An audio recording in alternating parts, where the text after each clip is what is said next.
Buenos e informados días. Hoy es lunes 3 de noviembre. Bienvenidos a Semanalmente. Buenos días, buenas tardes, buenas noches. Qué emoción tenerlos una semana más aquí en Semanalmente. Gracias por acompañarme, por darme su preferencia, su confianza. Ya es noviembre. No sé ustedes, pero ya se antoja el pan, el chocolate caliente. Yo ya siento el jojojo aquí encima. Espero también hayan disfrutado mucho el fin de semana, que celebramos el Día de Muertos. Y bueno, sin más, les invito a que se pongan cómodos para estar incómodos, que sepan que el día de hoy vengo con mucha información desde nacional hasta internacional. Así que acompáñenme a repasar qué fue lo más importante que aconteció la semana pasada. Bueno, miren, la semana pasada arrancó con el pie derecho en la relación México-Estados Unidos, que como saben es una sumamente importante y que aparte hemos estado constantemente como en sube y bajas. Bueno, durante la mañanera de hace una semana, la presidenta Claudia Sheinbaum informó que durante el fin de semana tuvo una llamadita telefónica con el presidente Donald Trump. Resulta que en esa llamada decidieron aplazar los nuevos aranceles de Estados Unidos a México. Y al día siguiente, Trump confirmó que en efecto habría una prórroga en los aranceles que Washington anunció para México a inicios de agosto pasado, los cuales les recuerdo que preveían aplicar una tarifa del 30% a las exportaciones mexicanas que estuvieran fuera del TEMEC. Trump incluso declaró que le gustaba la extensión con México porque está yendo muy bien. Y miren, hasta ahí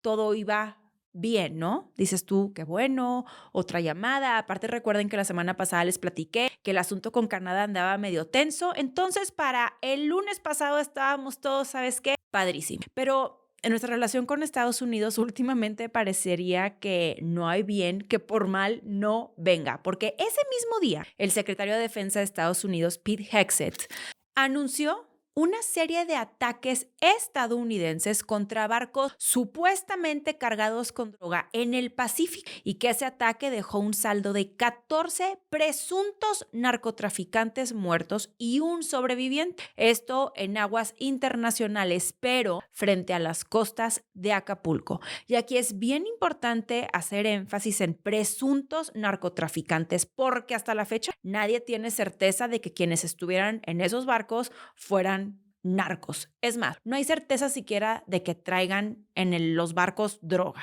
Ahora, recordemos que estas acciones ya no son nuevas. O sea, la semana pasada justo platicamos de ataques cerca de las costas colombianas y anteriormente cerca de Venezuela. Esa misma mañana, la presidenta Claudia Sheinbaum confirmó que la Marina lanzó una operación de rescate por razones humanitarias para hallar a un sobreviviente del ataque realizado en aguas internacionales. Por si fuera poco, las noticias que encendieron las alarmas mexicanas no pararon ahí, porque antes de que terminara el día, el Departamento de Transporte de Estados Unidos anunció, esto fue el 28 de octubre, la cancelación de 13 rutas aéreas de aerolíneas mexicanas hacia Estados Unidos, especialmente varias que operaban o que estaban por iniciar operaciones desde el AIFA. Esta decisión, que también afecta vuelos desde el Aeropuerto Internacional de la Ciudad de México, fue justificada por el gobierno estadounidense como respuesta a violaciones al Acuerdo Bilateral de Transporte Aéreo de 2015, argumentando que México impuso medidas anticompetitivas. Recuerden que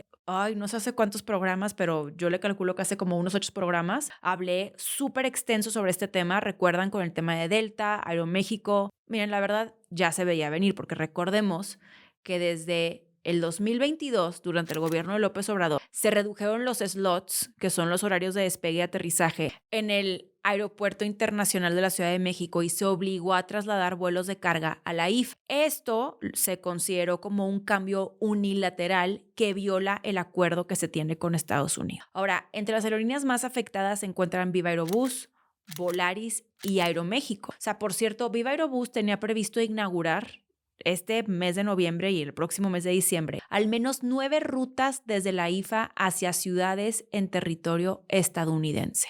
Nada más aquí para que le vayamos poniendo como que lanita al asunto. y dimensionemos el impacto económico, según estimaciones de la industria, la medida podría representar una pérdida económica de más de $266 millones por la reducción de flujo turístico y también flujo comercial entre ambos países. Al día siguiente, desde el gobierno mexicano, la presidenta Claudia Sheinbaum calificó la decisión como injustificada y aseguró que México no es piñata de nadie, e incluso sugirió que la medida podría tener motivos políticos. La presidenta defendió la reestructuración del espacio aéreo nacional y la operación de la IFA como parte de una política soberana de ordenamiento aeroportuario. La IFA, inaugurado en 2022, recuerden que fue una obra emblemática del sexenio pasado de López Obrador y todo este tiempo se ha buscado consolidar como una alternativa al saturadísimo Aeropuerto Internacional de la Ciudad de México. También se consideró como un nuevo polo logístico tanto para carga como pasajeros. Sin embargo, la verdad es que esta medida estadounidense es un durísimo golpe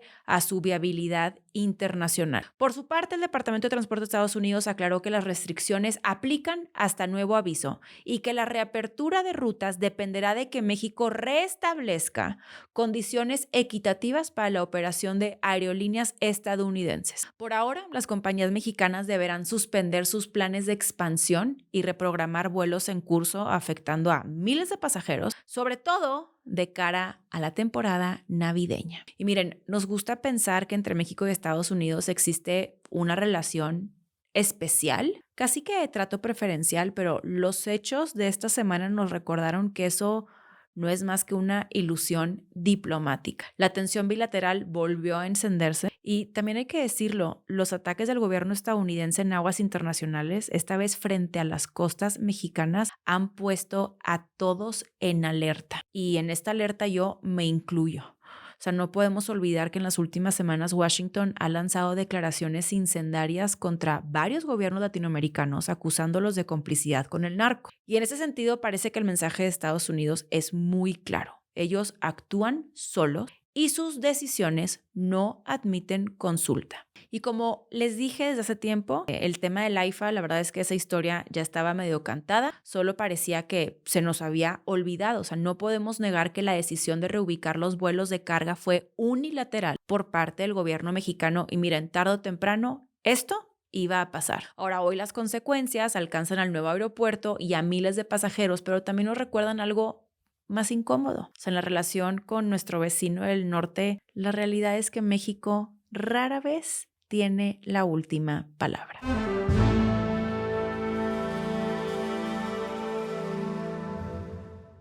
Hace una semana, el lunes 27 de octubre, agricultores de varias regiones del país comenzaron a bloquear carreteras en al menos 20 estados. Esto incluyendo accesos estratégicos a la Ciudad de México para exigir al gobierno federal un precio de garantía justo para la tonelada de maíz, junto con medidas que los protejan ante la crisis en el campo. Los campesinos, que están agrupados en diversas organizaciones, demandan que el precio mínimo del maíz se establezca en 7,200 pesos mexicanos por tonelada, frente a los 6,050 pesos mexicanos que ofrece el gobierno. Moisés Arredondo Sandoval, que es uno de los representantes de los manifestantes, afirmó que no estaban exigiendo migajas, que estaban exigiendo lo justo, que aparte es una necesidad económica, social y productiva para poder seguir sembrando. Además del tema económico, las exigencias incluyen mayor seguridad en las zonas rurales ante los asesinatos y extorsiones que sufren los productores. También programas de apoyo frente a la sequía y al incremento de los costos de fertilizantes. Estos bloqueos se extendieron por Guanajuato, Michoacán, Jalisco, Sinaloa, Querétaro, Hidalgo, Tlaxcala y otras entidades con presencia visible en casetas y autopistas federales. Incluso en la Ciudad de México, un grupo de alrededor de 100 productores se manifestó frente a Palacio Nacional. El miércoles, tras 3 días de bloqueos y negociaciones, el gobierno federal anunció un acuerdo parcial. Se otorgará un apoyo adicional de 950 pesos por tonelada de maíz, de los cuales 800 serán aportados por la federación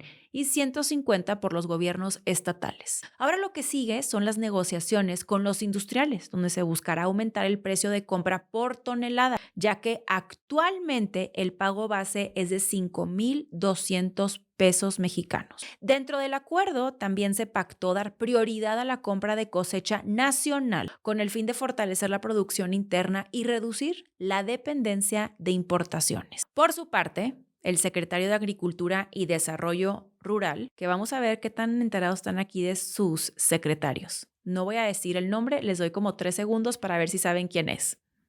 1, 2, 3. Bueno, el secretario de Agricultura y Desarrollo Rural se llama Julio Verdeguer. Bueno, él, además de confirmar las medidas acordadas, anunció que se ampliará el programa Cosechando Soberanía, que antes ese programa, que sepan, era exclusivo para los derechohabientes de la Secretaría del Bienestar. Este acuerdo permitió liberar parcialmente las carreteras, aunque grupos de agricultores en Sinaloa, Tlaxcala y Guanajuato mantuvieron las protestas, argumentando que el apoyo no cubre los costos reales de producción. Y algunos advirtieron que si el gobierno no mejora las garantías, comenzarían a bloquear las aduanas. Para el jueves, los bloqueos se habían levantado en la mayoría de los estados, aunque algunos productores continúan en mesas de diálogo con la Secretaría de Agricultura, justo para revisar los precios de compra del ciclo otoño-invierno y, aparte, dar seguimiento a los nuevos apoyos. Durante las jornadas de protesta, el tránsito se paralizó por casi 48 horas en algunos puntos, afectando el traslado de pasajeros,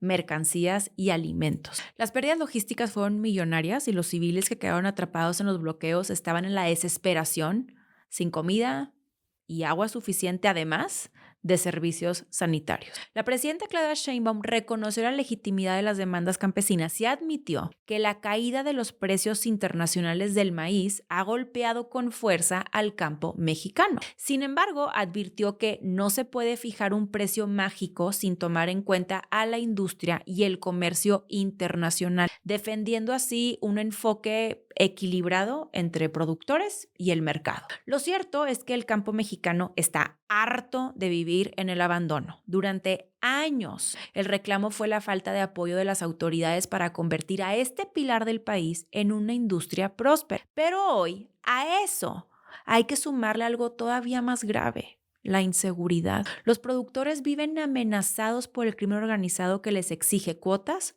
o les impide trabajar con libertad. Para ponerlo en perspectiva, basta imaginar el esfuerzo que implica cosechar 1,000 kilos de maíz, pagar el agua, los fertilizantes, la mano de obra, cuidar los cultivos de plagas, trabajar bajo el sol y después de todo eso, ganar apenas 5,200 pesos por tonelada a los que le tienes que quitar el pago al crimen organizado. O sea, así es simple, la verdad es que no es negocio. Y no sorprende que muchos trabajadores del campo decidan dejar morir sus cosechas porque sembrar en México se ha convertido en una apuesta perdida. Y este no es un problema aislado de los productores de maíz, lo vimos hace unas semanas con los citrícolas de Veracruz, lo sabemos por los aguacateros de Michoacán y miren, podríamos mencionarlo con casi cualquier otro producto del campo mexicano. El abandono es generalizado. Y mientras no exista una política que proteja a quienes cultivan el alimento de este país, entonces, a pesar de nuestra riqueza natural, los propios mexicanos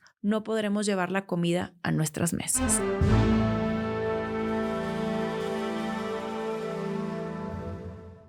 Oigan, pues vaya tema el que les voy a platicar el día de hoy, porque en Argentina un terremoto político sacudió el tablero. El presidente Javier Milei y su partido consiguieron un triunfo que muchos daban por improbable o cuando menos, la verdad, se veía difícil de consolidar. Y como siempre, vamos a preguntarnos qué hay detrás del número, cuáles son las claves de este resultado, aparte de qué puede venir y por qué nos importa a nosotros en México y en América Latina. Les platico un poco cómo estuvo este asunto. El pasado domingo 26 de octubre hubo elecciones legislativas en Argentina y ahí el partido de Milei, que se llama La Libertad Avanza, obtuvo cerca del 40% de los votos, lo cual superó ampliamente a la oposición peronista. En términos prácticos, ganó en 16 de las 24 provincias, incluida la estratégica provincia de Buenos Aires, que es el bastión histórico del peronismo. Esto coloca a Milei en una posición mucho más fuerte de lo que muchos esperaban. Y este resultado nos dice mucho. Primero, es un voto de castigo al sistema tradicional. Milei lo explica sin tapujos, pues para él esto era una batalla entre el bien, que él dice que él representa el bien, y el mal, que según él el mal está representado por el peronismo o la casta. Y ese lenguaje, que es sumamente polarizador y directo, la verdad es que le funcionó. Segundo, refleja un desencanto masivo. Estamos hablando de un país que carga con crisis económicas recurrentes, ya sea hiperinflación, deudas, desempleo. Y ahí el electorado busca algo distinto. Y justo en lo distinto es donde entra Milei para capitalizarlo. Tercero, no es solo la economía, es un tema de identidad. La promesa de romper con todo lo viejo, también de hacer temblar al Estado o de ser anticasta, convenció a amplios sectores que ya no se sienten representados por los partidos que hicieron del poder su rutina. Y esto es muy interesante porque ese desgaste también existe en México. Pero ojo, que el triunfo no es un cheque en blanco. Aunque La Libertad Avanza, el partido de Milei, logró un avance significativo, no tiene quórum propio absoluto en el Congreso, de tal forma que necesita alianzas y aparte tiene retos de gobernabilidad. Además, algo interesante es que la movilización tuvo sus límites. La participación fue baja para estándares tradicionales, que es de alrededor del 68%. También ganar en Buenos Aires con más del 40% del padrón nacional fue un golpe súper simbólico. Pero eso no elimina tensiones internas que incluyen también una oposición que es sumamente activa y con sus debidos riesgos de desgaste. Y algo más que es muy interesante es que el plan de Milei es extremadamente ambicioso porque incluye desmantelar partes del Estado, eliminar impuestos, dolarizar y un larguísimo etcétera. El margen de maniobra va a ser estrecho frente a las resistencias estructurales. Ahora, lo que pasa en Argentina es espejo y advertencia. El ciclo político, que son en ocasiones esas redes de clientelismo, promesas incumplidas, instituciones débiles, puede reventar cuando el desgaste alcanza un punto. De tal forma que quienes gobiernan deben preguntarse qué tan estable es mi base y cuánto del discurso de ruptura tiene soporte. En México, donde también vemos hartazgo ciudadano, empiezan a surgir estos discursos contra lo de siempre, contra el régimen, y este tipo de victorias alimentan imaginería política. Y porque los efectos trascienden las fronteras, Argentina es miembro del G20, y es un actor latinoamericano clave. Una reconfiguración ahí repercute en la economía regional, en los mercados emergentes, en relaciones con Estados Unidos, que hay que decirlo, inclusive Trump tenía un tipo de incentivo con Argentina para que ganara Milei. Estamos viendo un tipo de intervencionismo distinto, innovador, no el intervencionismo de Estados Unidos que tenemos comúnmente asociado. Esto fue otra cosa. Y también hay implicaciones en relaciones con China y con el Fondo Monetario Internacional. De tal forma que cuando un cambio así ocurre, es como buena idea no solo mirar el qué, sino el cómo y el ¿y ahora qué sigue? De tal forma que nos preguntamos, ¿ahora qué viene? Entonces, en este sentido, primero, Milei tiene una prueba de fuego en donde debe convertir el respaldo electoral en capacidad real de gobernar, que son cosas bien distintas, porque tanto las familias como los trabajadores, las pymes, van a estar evaluando si lo que se prometió se cumple o se queda en retórica, que en muchísimas ocasiones es lo que pasa, y más con este tipo de liderazgos que son espectaculares a la hora de hacer sus discursos y son muy populares, pero a la hora de entregar y de cumplir, la cosa medio que cambia. Ahora, segundo, es algo también muy interesante, la oposición y los poderes tradicionales van a jugar a hacerle cuesta arriba los cambios. Entonces, esto sí es muy interesante observarlo, porque si la política de la motosierra estatal, que es también un poco como la política que tenía Elon Musk en Estados Unidos, me da risa, pareciera que lo de Elon Musk fue hace años y fue literalmente en el transcurso de este año. Ha estado loquísimo este 2025. Pero bueno, si esta política de motosierra genera efectos sociales negativos. Si es así, el desgaste puede acelerarse. De hecho, ya hubo protestas contra sus reformas. Otro punto también muy importante es que la economía manda. Y me atrevo a decir que manda en todos lados. Argentina sigue cargando con una inflación enorme, con reservas débiles, con presión externa. Y si no hay alivio rápido, la victoria electoral puede convertirse en un trofeo súper caro para el poder. Y cuarto, el mapa regional. ¿Será que se consolida una derecha de ruptura en la región? ¿Esto se va a volver modelo o excepción? También nos preguntamos, ¿Qué va a hacer Brasil? ¿Qué va a hacer Chile? Y sobre todo, ¿qué mensaje manda al sur global? Y finalmente, para nosotros, hay que observar con ojo crítico, no solo como audiencia, también en mi caso como comunicador, en general como ciudadanos, porque esta oleada que parece rechazo al sistema puede venir en algo distinto, aunado a rupturas democráticas institucionales o de alta polarización. Lo que acaba de ocurrir en Argentina es un aviso, es una señal de que la política tradicional está agotando su crédito y que las audiencias electorales están dispuestas a apostar por apuestas más extremas o más disruptivas si creen que lo de siempre ya no da. Pero también es un recordatorio de que ganar votos es más fácil que gobernar, que la promesa de ruptura exige resultados y que la estabilidad democrática dependerá de cómo se manejen los cambios, los equilibrios, la economía y la sociedad. Y miren, un poco a tono con el tema de Milei y este tipo de liderazgo disruptivo. En México se está desarrollando algo parecido.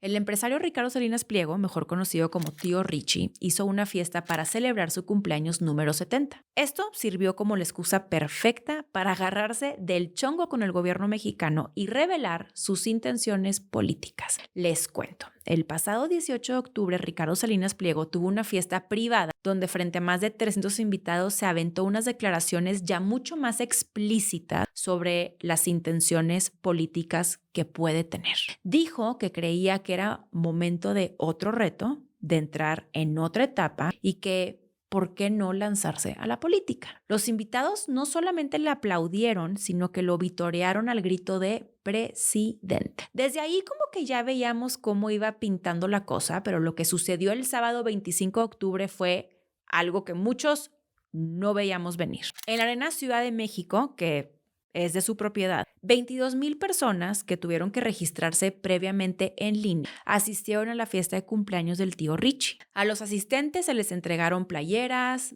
y souvenirs, mientras artistas como Carlos Rivera, Lupillo Rivera y Eli Guerra se encargaron del entretenimiento. Pero lo que comenzó como una fiesta terminó convirtiéndose en un espectáculo mediático con tintes políticos, empresariales y muy simbólicos. En medio del evento hubo un show que titularon Circo del Bienestar, representado con botargas de ratas vestidas con chalecos que decían Ratas del Bienestar, líderes del oficialismo caricaturizados y la representación del mismísimo López Obrador y sus 3 hijos mayores haciendo referencia al supuesto reparto de dinero robado. Pero el momento central de la noche fue su discurso. Desde el escenario, el dueño de TV Azteca lanzó críticas al gobierno y a Morena. Ironizó sobre los señalamientos fiscales que enfrenta y ofreció públicamente pagar su deuda con el SAT en menos de 10 días. Esto siempre y cuando le digan cuánto debe. La celebración, que por cierto duró más de 4 horas y no tuvo acceso libre a medios, fue transmitida principalmente por los canales de su propio grupo empresarial. El lunes siguiente, durante la mañanera, la presidenta Claudia Sheinbaum respondió con firmeza a la provocación del tío Richie de pagar al SAT en menos de 10 días. Dejó en claro que el gobierno no tiene ningún acuerdo ni tratos privilegiados con el empresario, que él sabe perfectamente cómo pagar sus impuestos y que si realmente desea cumplir, podía hacerlo desde ese día. Por su parte, el SAT respaldó a la presidenta y negó la existencia de cualquier documento que acredite el supuesto convenio que, según Salinas Pliego, se habría hecho durante la administración de López Obrador. Porque recuerden ustedes que Salinas Pliego y López Obrador en su momento, miren, besties. Pero luego hubo un quiebre. Por cierto, aquí como pausa, si quisieran ver un poco sobre esto que les estoy platicando de que eran muy amigos y luego ya no, hay una entrevista que le hace Ramón Alberto Garza en Código Magenta. Revísenla porque ahí pueden también encontrar esta otra óptica. Yo, como siempre he dicho, para todos los pleitos hay tres puntos de vista, 3 verdades, la de uno, la del otro y la verdad. Y en este tema que es sumamente polémico, creo que sí vale la pena como de pronto analizar y ver todas las aristas. Pero bueno, retomando el tema, el SAT recordó que la deuda de Grupo Salinas está estimada en más de 74,000 millones de pesos y que esa deuda sigue su curso legal ante los tribunales y la Suprema Corte de Justicia de la Nación. Por cierto, Como les anticipé en algún otro programa, este ha sido uno de los temas más controversiales en muchísimos años en la Corte. Se espera conocer cómo va a abordar la nueva Corte justo el tema de Grupo Salinas. Y durante los siguientes días, la presidenta insistió en que este tema de los impuestos, es técnico y jurídico y que no es político. Y rechazó que el gobierno busque confrontación con el tío Rich. Por otro lado, el subsecretario de Gobernación, Arturo Medina Padilla, aclaró que aunque en el pasado existieron mesas de diálogo con el grupo empresarial, nunca se formalizó un acuerdo y cualquier intento de negociación sin sustento legal no tiene validez ni efecto. Esto es súper importante porque la respuesta presidencial marca una línea clara. No habrá arreglos con Ricardo Salinas Pliego. Pero esta situación va mucho más allá de una disputa fiscal entre el gobierno y uno de los empresarios más poderosos del país. Parece estarse convirtiendo en el inicio de la narrativa política del tío Richie, ya que se presume que a diferencia de otras empresas que en México han negociado con el SAT, a Grupo Salinas no se le ha permitido hacerlo. Desde esa perspectiva podría parecer una afrenta de la 4T contra un empresario que ha sido muy vocal en su desacuerdo con el gobierno actual, dándole así el pretexto perfecto para justificar su motivación de incursionar en la vida política del país. Por otro lado, la fiesta de cumpleaños del tío Richie hay que llamarla como lo que fue: un mitin político con tintes de destape presidencial. Y esto puede leerse desde dos ángulos. El primero, lo que nos enseña la historia. Al menos en México los destapes anticipados nunca han sido buena idea. ¿Por qué? Porque le dan tiempo a los adversarios políticos de mostrar tu peor cara. Para ejemplificarles esto, está el inicio del sexenio de la presidenta Claudia Sheinbaum. No sé si recuerdan, pero cuando recién comenzó hace un poquito más de un año, Andy, el hijo del expresidente López Obrador, sonaba como el gran perfil para 2030. Y miren nomás cómo va su imagen apenas unos mesecitos después. Ahora, el segundo ángulo es que este podría ser el arranque de un camino de 4 años para que Salinas Pliego, en efecto, construya narrativa firme como antagonista del gobierno y que aparte consolide una gran base de simpatizantes. Y lo tiene relativamente fácil. Los ciudadanos ya no creen en los partidos ni en los políticos tradicionales. Así que negarle el diálogo a Salinas Pliego es, en cierta forma, encender su narrativa. El propio gobierno podría terminar siendo la chispa que arranque un movimiento capaz de colocarlo como un contendiente real rumbo a 2030. Por lo pronto, el evento funcionó como una demostración clara de que Ricardo Salinas Pliego tiene el capital para financiar un movimiento nacional, la voluntad y el carácter para confrontar al gobierno. Y con la asistencia a su primer evento multitudinario, la prueba de que, como se dice en política, el tío Richie vaya que tiene músculo. Ahora falta ver cómo este jaloneo que apenas comienza se va desarrollando.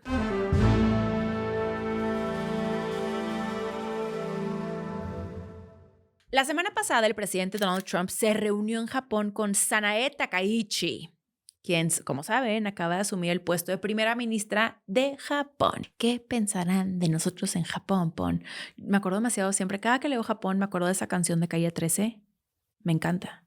Bueno, a ver, en este encuentro, los dos mandatarios firmaron un marco de cooperación destinado a reforzar las cadenas de suministro de tierras raras. Ahí, los nipones se comprometieron a realizar inversiones estratégicas, préstamos y garantías dentro del territorio estadounidense por un monto estimado de hasta $550,000 millones.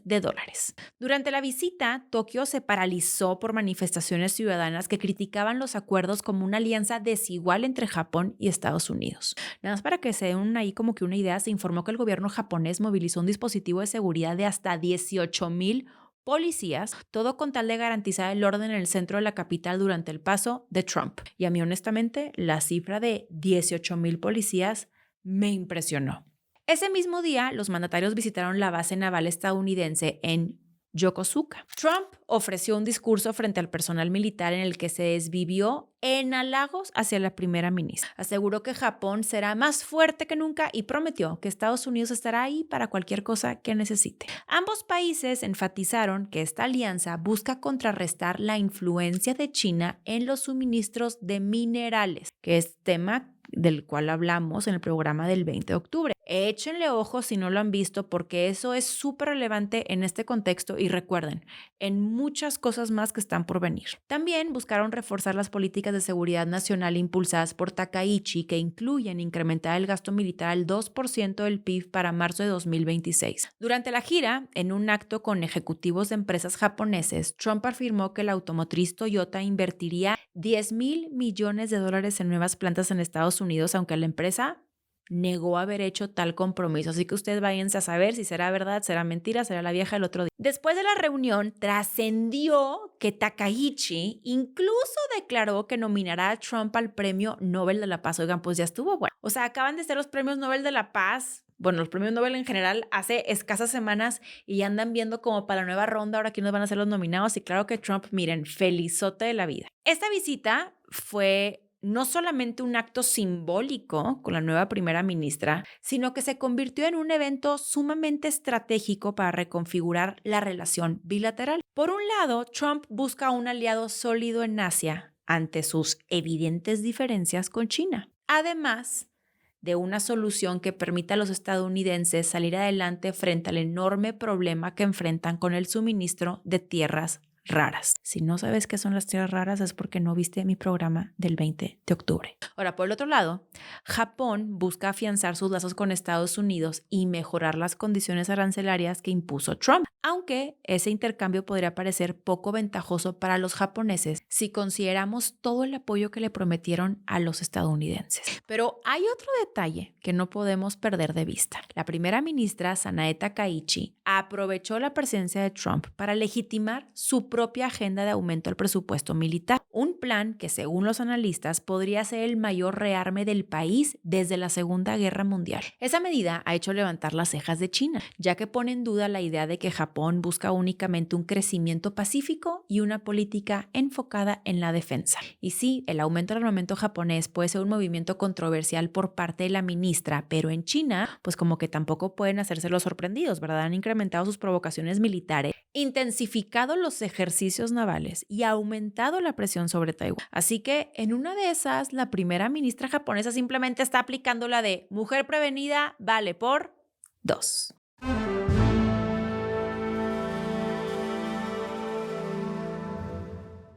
Y se nos llegó el momento más esperado de la gira de Trump por Asia. La reunión entre Trump y Xi Jinping por fin se llevó a cabo el pasado 30 de octubre en Busan, Corea del Sur, en el marco del foro de APEC. Como saben, las expectativas estaban a tope porque Washington había impuesto tarifas adicionales de hasta 100% sobre bienes chinos, mientras que Pekín endureció sus restricciones a la exportación de tierras raras, afectando la cadena de suministro global. Durante el encuentro, que, dato curioso, duró casi 2 horas. Tanto Xi como Trump alcanzaron una serie de acuerdos económicos y comerciales que marcan lo que parece ser, pues digamos que una tregua en la guerra comercial entre estas dos potencias. Trump anunció que Estados Unidos reducirá los aranceles sobre productos chinos del 57% al 47%, mientras que China suspenderá durante un año la exportación de tierras raras, minerales esenciales para la industria tecnológica y de defensa.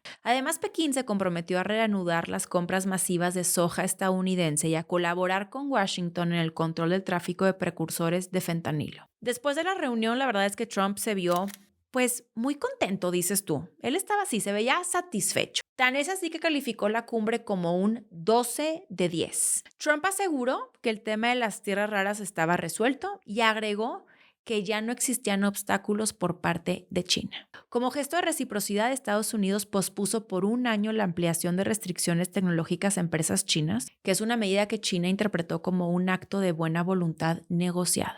Y miren, más allá del respiro comercial, el encuentro envía un mensaje súper claro. China tiene un gran poder de negociación y no va a ceder ante los caprichos de Trump. Si bien los chinos han hecho su parte al tomar medidas más estrictas para regular los precursores de fentanilo y evitar su exportación ilegal, todavía hay puntos en los que los estadounidenses no están del todo satisfechos. Estamos hablando de la venta de activos de TikTok, el regreso de la manufactura a Estados Unidos y en general una balanza comercial más favorable para los estadounidenses. Aún así, en esta ocasión le tocó ceder a Estados Unidos, porque la situación con las tierras raras había dejado al país en clara desventaja por su impacto impacto en la industria tecnológica y militar. Además, la negativa de China a comprar soja estadounidense ya estaba generando graves afectaciones entre los agricultores. Así que al menos esta vez los chinos traían el sartén por el mango. Tampoco hay que olvidar el impacto de los aranceles sobre los propios ciudadanos estadounidenses. El cierre comercial con China elevó los precios para los consumidores y esta reducción podría representar un pequeño alivio frente a la inflación que se vive en el país. En conclusión, esta reunión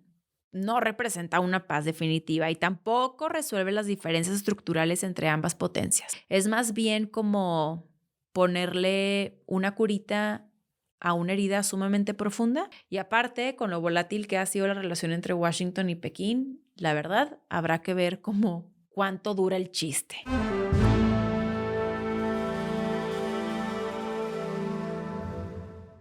Otra semana más, notas que me hacen emperrar. Ay, a veces como que me pregunto si no tendremos este tipo de notas tan escalofriantes. Me duele muchísimo, imagino que ustedes también, pero sí es importante que lo platiquemos. Yo me supongo que muchos ya escucharon del caso de la Casa de las Mercedes.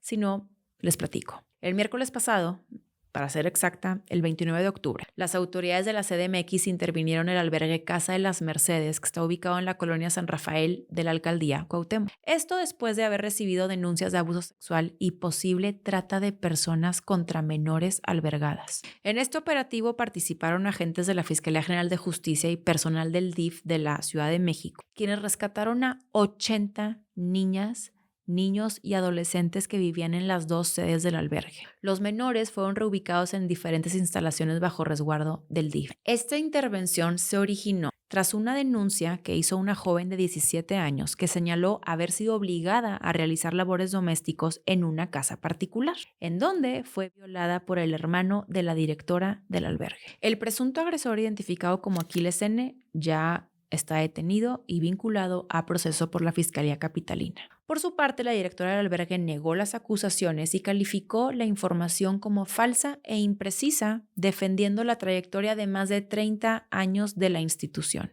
Casa de las Mercedes se fundó hace casi 3 décadas como refugio para niñas víctimas de violencia y abandono. Sin embargo, las denuncias revelan presuntas irregularidades graves en su operación. Hasta el momento, las víctimas permanecen bajo atención psicológica y médica mientras la Fiscalía continúa integrando la carpeta de investigación para determinar si existía una red de explotación al interior de la fundación. Este caso, el de Casa de las Mercedes, ha generado indignación, pero también deja muchísimas interrogantes. De entrada, ¿cómo y quién vigila estos espacios que deberían ser seguros para nuestros niños? ¿Qué está haciendo el gobierno para garantizar supervisiones reales sobre estos albergues privados que no solo existen en la Ciudad de México, sino en todo el país? Es una verdadera mentada de madre que estas niñas, víctimas de violencia y abandono, que se suponía se encontraban en un lugar seguro, hayan encontrado en este albergue la continuidad de su sufrimiento. Además del sistema que nos falla una y otra vez, yo no puedo dejar de pensar en esa niña. ¿Y en cuál habrá sido su camino para que, en la posición de vulnerabilidad en la que se encontraba, pudiera denunciar y proceder contra su abusador, que además ejercía poder sobre ella al ser hermano de la directora? Nos pasa una y otra vez, todo el tiempo en este país. Los niños sin hogar están en el abandono, expuestos a la trata de personas y a la explotación infantil. Esta es una realidad que en muchas ocasiones no queremos ver de frente. Y no podemos quitar los ojos de este tema porque en este refugio, que claramente no merece ser llamado así, no solo había niñas, había niños pequeños, hermanitos, y al reubicarlos se les debe asegurar no separar familias ni perpetuar el dolorosísimo camino por el que ya han pasado en sus cortas vidas. Esos niños, que son de todos, deben tener como mínimo nuestra atención y exigencia para que accedan a la protección del Estado con acompañamiento adecuado y condiciones de vida digna que les permitan desarrollarse. A esos niños se les debe más que compasión, se les debe justicia, futuro y un lugar donde por fin puedan dormir sin miedo.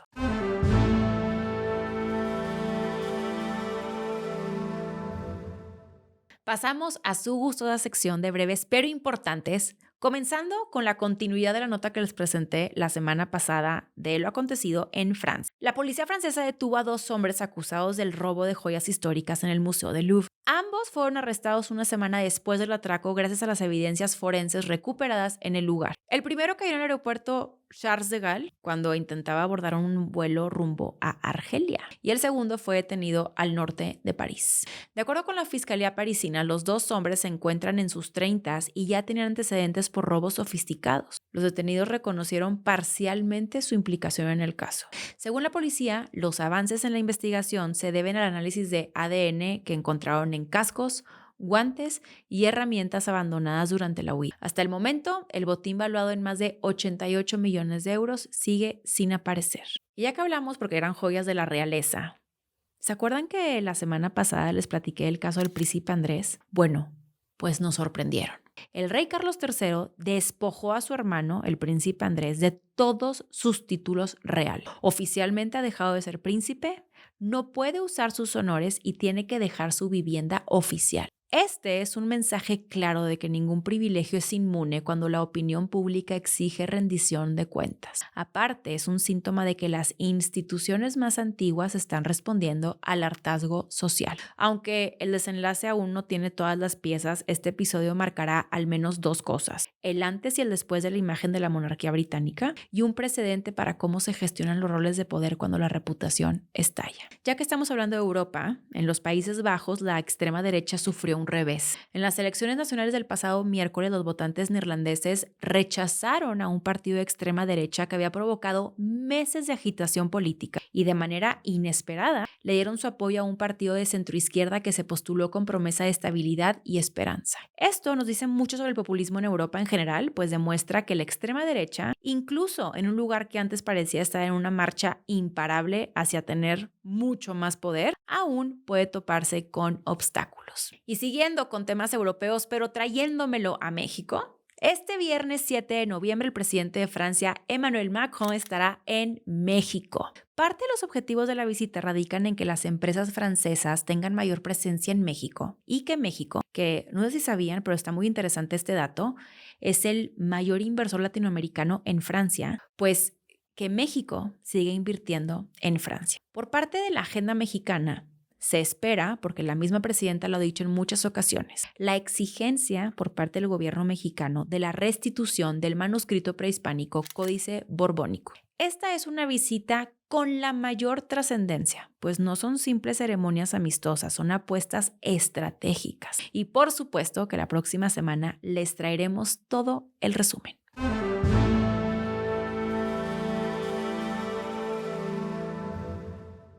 La ONU acusó formalmente a Rusia de cometer crímenes de guerra y de lesa humanidad en Ucrania tras documentar ataques sistemáticos con drones contra civiles e infraestructura no militar. El informe fue presentado el 28 de octubre por la Comisión Internacional Independiente de Investigación sobre Ucrania. Ahí se detalla que las fuerzas rusas realizaron ataques deliberados contra viviendas, hospitales, centros de distribución humanitaria, ambulancias y sistemas eléctricos, violando de forma reiterada el derecho internacional humanitario. Los investigadores sostienen que las agresiones no son hechos aislados, sino parte de una política coordinada de hostigamiento que busca provocar terror y desplazamiento entre la población civil. El documento también señala que han habido traslados forzosos desde zonas ocupadas. Esto ya es un acto que constituye un crimen de lesa humanidad. El estudio analizó particularmente 3 regiones de Ucrania cercanas a las líneas del frente. Por su parte, Rusia se negó a colaborar con la investigación, rechazó las conclusiones y negó haber atacado deliberadamente a civiles. Aún así, la ONU confirmó que se obtuvieron testimonios y restos de drones que prueban la participación directa de las fuerzas rusas. Las zonas más afectadas presentan daños severos en la infraestructura básica y, por consecuencia, una creciente crisis humanitaria. Este nuevo informe se suma a la larga lista de denuncias internacionales contra el Kremlin desde el inicio de la guerra en 2022, reforzando los llamados globales a ampliar las sanciones y llevar los casos ante la Corte Penal Internacional. La guerra, por desgracia, siempre dejará consecuencias fatales para los civiles, pero el nuevo informe de la ONU revela algo todavía más cruel. Los ataques rusos hechos con drones no responden a una estrategia de defensa o conquista. Son acciones deliberadas para generar sufrimiento entre la población civil. Y eso es lo que hace que este reporte sea tan importante, porque ya no se trata solo de una guerra por territorio, sino de una guerra que busca quebrar el espíritu de la gente. Recordemos que Rusia justifica su invasión a Rusia bajo el argumento de proteger a las poblaciones prorrusas al este del país. Pero con los hechos documentados por la ONU, esa narrativa se derrumba por completo. Lo que se está evidenciando no es protección, sino represión y destrucción. La presión hacia el Kremlin ha ido en aumento en los últimos días. Y como les platiqué la semana pasada, Trump ha hecho su parte imponiendo aranceles a las petroleras rusas que financian la guerra. Y también ha estado insistiendo en que Moscú debe buscar un acuerdo de alto al fuego. Y las revelaciones de la ONU son un nuevo empujón para que se intervenga y se contenga a Rusia.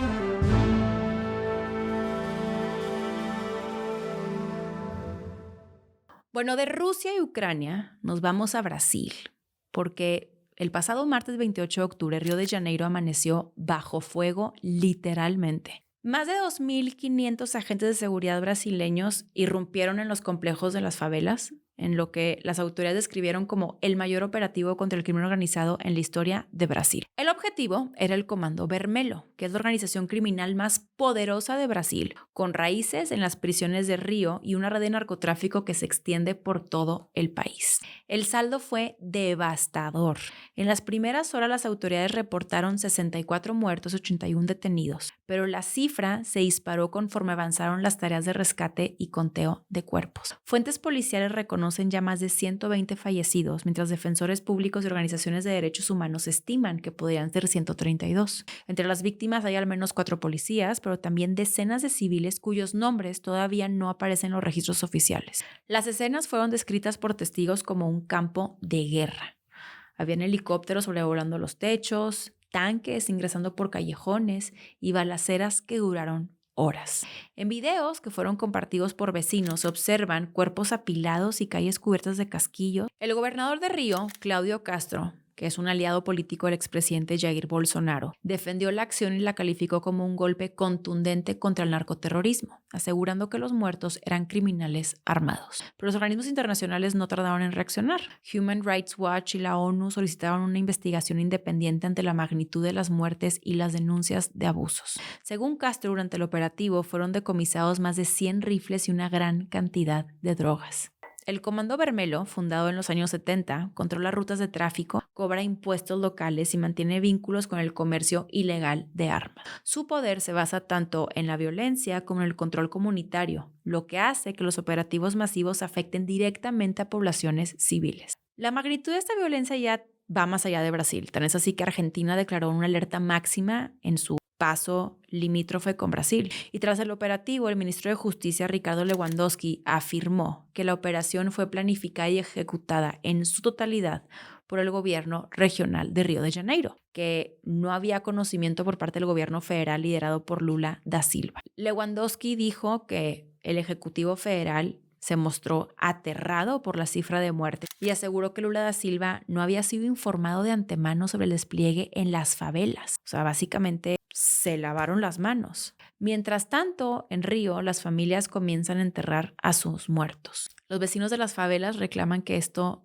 no fue una operación, sino que fue una masacre. Y las imágenes de decenas de féretros en fila reavivaron el debate sobre la militarización de la seguridad pública, ya que sucesos como los de la semana pasada en Brasil no son aislados. En este caso particular, se acusa a Castro, que es el gobernador de Río de Janeiro, de haber dirigido los 3 operativos más letales hasta el momento. El de la semana pasada, uno en mayo de 2021 y otro en mayo de 2022. Para muchos, esa estrategia de seguridad ha demostrado ser sumamente ineficiente contra el crimen, ya que el costo de vidas es altísimo y aparte es incapaz de frenar el avance del control territorial del narcotráfico. La verdad, basta ver las desgarradoras imágenes para entender que este operativo fue sin duda una masacre. El ataque no solo cobró vidas humanas, también hirió profundamente a comunidades ya vulnerables. No hubo miramientos ni respeto alguno por los derechos humanos. Aquí no hubo justicia y mucho menos se logró hacer de la comunidad un lugar más seguro. Y una vez más, Brasil y con él todos los países rebasados por el crimen organizado confirman que el uso de la fuerza sin estrategia siempre deja el mismo saldo. Una ciudadanía con miedo, atrapada en una zona de guerra y un ciclo de violencia que parece no tener fin.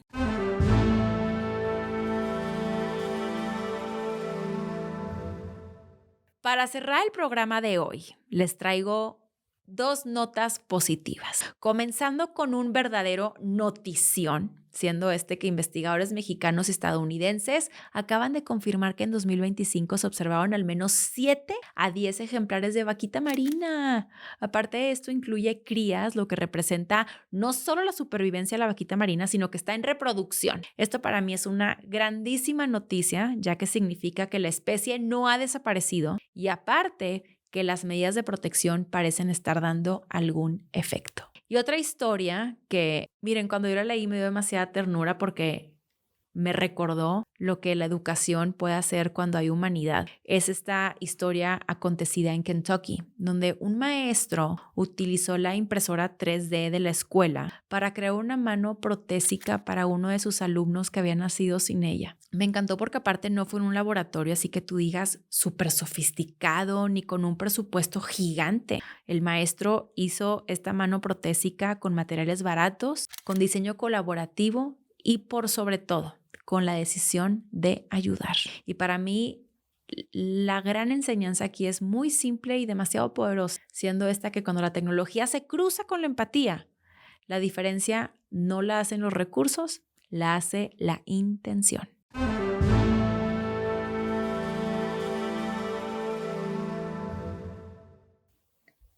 Bienvenidos a la gustosa sección. Ay, otra vez, ando bien trabada hoy, qué ansia, no saben lo que batallé hoy. Hace días de repente. Bienvenidos a su gustosa sección de palos reales. El día de hoy no me acompañó Clemente. Quiero que sepan que es la segunda ocasión desde que grabo en donde no se encuentra. Pero lo hice por un motivo que quiero platicar hoy con ustedes. La semana pasada estuvimos leyendo comentarios, tanto en YouTube, a mí también me escribieron de manera personal en mi Instagram, donde me decían que el que saliera Clemente me quitaba seriedad, profesionalismo, que de pronto no entendían si la nota era seria, si no era seria, en fin. Yo previo a interponer un juicio respecto al comentario, o más bien yo meramente decir, no, es que yo lo considero de cierta u otra forma, me dije a mí misma, me encantaría, aprovechando que esta vez no fueron 3 comentarios diciéndome eso, sino, a ver, no es una muestra representativa tampoco, porque es, ¿qué les diré?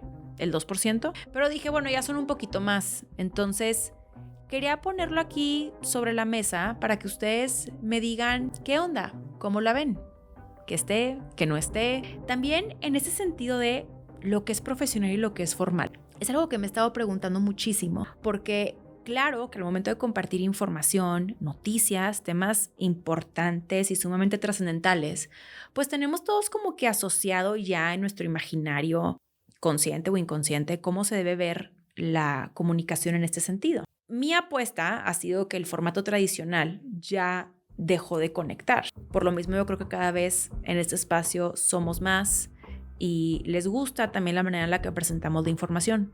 Pero como ustedes saben, yo soy una fiel creyente de estar en la mejora continua, porque siempre podemos mejorar, siempre podemos innovar, siempre podemos crecer. Y para mí el crecimiento más importante es el que hago junto con ustedes, porque este proyecto es de nosotros, es también de ustedes, no es solamente mío. Entonces el día de hoy a mí me encantaría que se abra el espacio para que me compartan si tienen ideas sobre qué podemos hacer en el espacio, qué podemos dejar de hacer, qué les gustaría ver, les gusta el tono, creen que se puede hacer diferente, qué les gustaría, qué se mantiene, qué quitamos. En fin, yo los quiero leer porque de pronto luego en esto de estar semana tras semana grave, de pronto yo siento que me ciclo. Y cuando no abro el espacio a conocer, a recibir retroalimentación o ustedes como audiencia y comunidad que me digan, Mariana, estaría padre esto, o que hables de estos temas y demás, pues de pronto uno pues no sabe. Algo que no han hecho de la manera más asertiva, digámoslo así, quienes crean contenido, es que en muchas ocasiones no conectan con su comunidad, con su audiencia.